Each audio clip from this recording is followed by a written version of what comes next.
नमस्कार दोस्तों, मैं योगेंद्र पाल एक बार फिर आपका स्वागत करता हूं वीडियो ट्यूटोरियल की श्रृंखला में जिसमें आप सीख रहे हैं Drupal 7। तो दोस्तों, Drupal एक कंटेंट मैनेजमेंट सिस्टम है। ये मैं आपको अपने पिछले वीडियो में बता चुका हूं।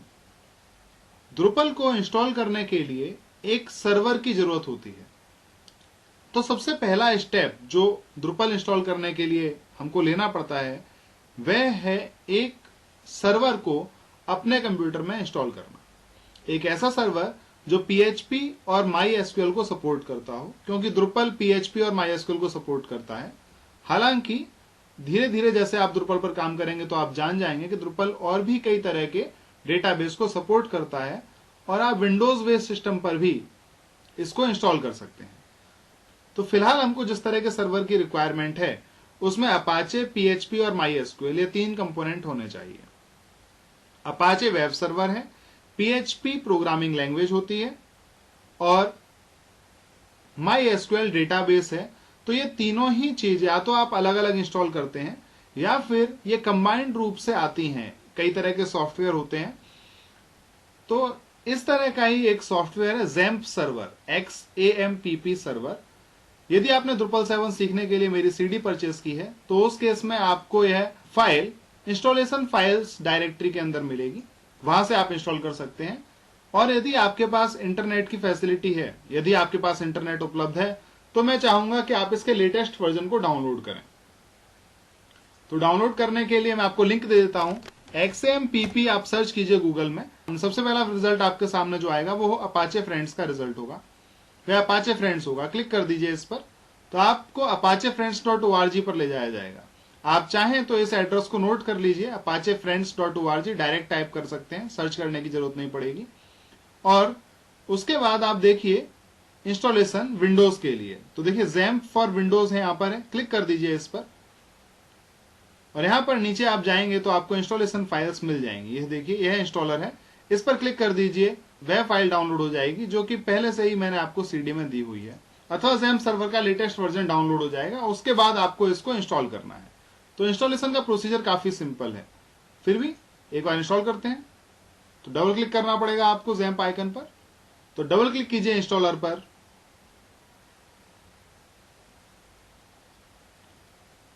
इंग्लिश लैंग्वेज का चुनाव करेंगे हम, ओके।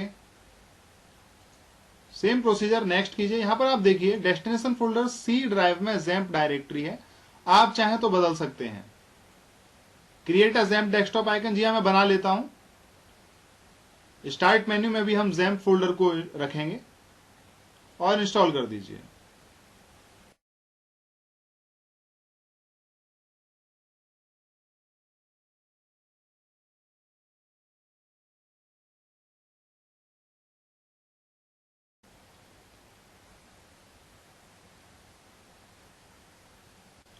तो इस तरह XAMPP सर्वर का इंस्टॉलेशन कंप्लीट हो जाएगा। फिनिश बटन पर क्लिक कर दीजिए। फिनिश किया, उसके बाद देखिए कह रहा है कि क्या अभी आप XAMPP सर्वर का कंट्रोल पैनल स्टार्ट करना चाहते हैं। तो मैं फिलहाल नो पर क्लिक कर रहा हूं, लेकिन आप चाहें तो यस पर क्लिक कर सकते हैं। मैं बताना चाहता हूं आपको कि कहां से आप स्टार्ट कर सकते हैं बाद में। तो मैं नो पर क्लिक करता हूं। तो इस तरह से XAMPP सर्वर इंस्टॉल हो चुका है। तो अब आप देखेंगे तो XAMPP सर्वर का आइकन, XAMPP कंट्रोल पैनल का आइकन डेस्कटॉप पर आ चुका है। और अगर आप स्टार्ट मेन्यू पर देखेंगे तो स्टार्ट मेन्यू पर आप सर्च कीजिए Apache फ्रेंड्स को। Apache फ्रेंड्स में आपको मिलेगा XAMPP और XAMPP से आप यहां पर XAMPP कंट्रोल पैनल पर क्लिक करके XAMPP कंट्रोल पैनल को स्टार्ट कर सकते हैं। तो क्योंकि डेस्कटॉप पर ही है तो मैं डेस्कटॉप से स्टार्ट करूंगा। डबल क्लिक कर दीजिए, अपनी लैंग्वेज का चुनाव कीजिए, ये इंग्लिश लैंग्वेज है, ओके कर दीजिए। तो इंग्लिश में XAMPP सर्वर का कंट्रोल पैनल स्टार्ट होगा। सबसे पहले स्टार्ट कीजिए Apache सर्वर को। Apache सर्वर स्टार्ट होगा, उसके बाद स्टार्ट कीजिए MySQL को। MySQL स्टार्ट हो जाएगा। आप चाहें तो फाइलझीला, टॉमकैट ये भी स्टार्ट कर सकते हैं, पर हमको इसकी आवश्यकता नहीं है, इसलिए छोड़ देते हैं। तो ये दोनों ही स्टार्ट हो चुके हैं, Apache वेब सर्वर भी और MySQL भी। इसके बाद इसको मिनिमाइज कर दीजिए। XAMPP सर्वर को आप हमेशा स्टार्ट बार में यहां पर देख सकते हैं। तो इस पर डबल क्लिक करेंगे तो XAMPP कंट्रोल पैनल आपके सामने आ जाएगा। यहां से आप बाद में MySQL और Apache सर्वर को स्टॉप कर सकते हैं। तो इस तरह से हम हमेशा XAMPP सर्वर स्टार्ट करेंगे। जब भी आप अपनी वेबसाइट पर काम करना चाहें, हमेशा सबसे पहले XAMPP सर्वर को स्टार्ट कर लीजिए। तो अब क्योंकि इंस्टॉलेशन का काम हो चुका है तो मैं इस फाइल को इंस्टॉलेशन डायरेक्टरी में डाल देता हूं जिससे आप कंफ्यूज ना हो।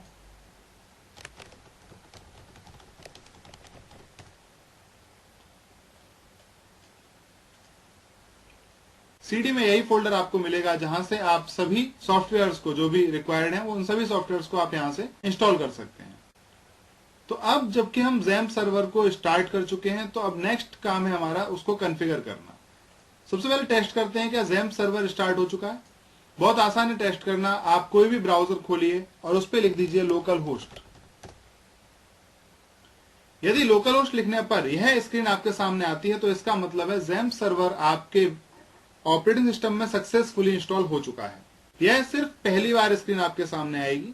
यहां पर आप अपनी लैंग्वेज का चुनाव कर लीजिए। इंग्लिश लैंग्वेज का चुनाव किया तो यह पेज आपके सामने खुलकर आएगा।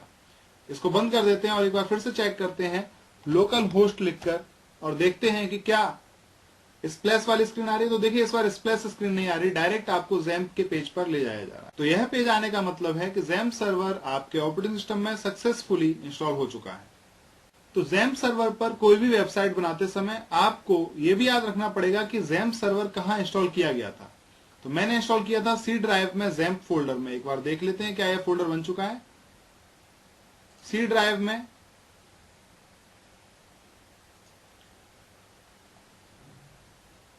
तो देखिए सी ड्राइव में XAMPP डायरेक्टरी है। यह डायरेक्टरी हमारे काम आएगी जब हम अपनी वेबसाइट बनाएंगे। तो उम्मीद है आप अब XAMPP सर्वर को इंस्टॉल कर लेंगे और कॉन्फ़िगर कर लेंगे। तो XAMPP सर्वर वेबसाइट बनाने के लिए पहला स्टेप है। तो हम अपना पहला स्टेप पार कर चुके हैं। अगले वीडियो में मैं आपको बताऊंगा कि हम किस तरह से XAMPP सर्वर का इस्तेमाल करते हुए एक डेटाबेस बनाएं। तो मिलता हूं आपसे अपने अगले वीडियो में। तब तक के लिए इजाजत दीजिए। नमस्कार।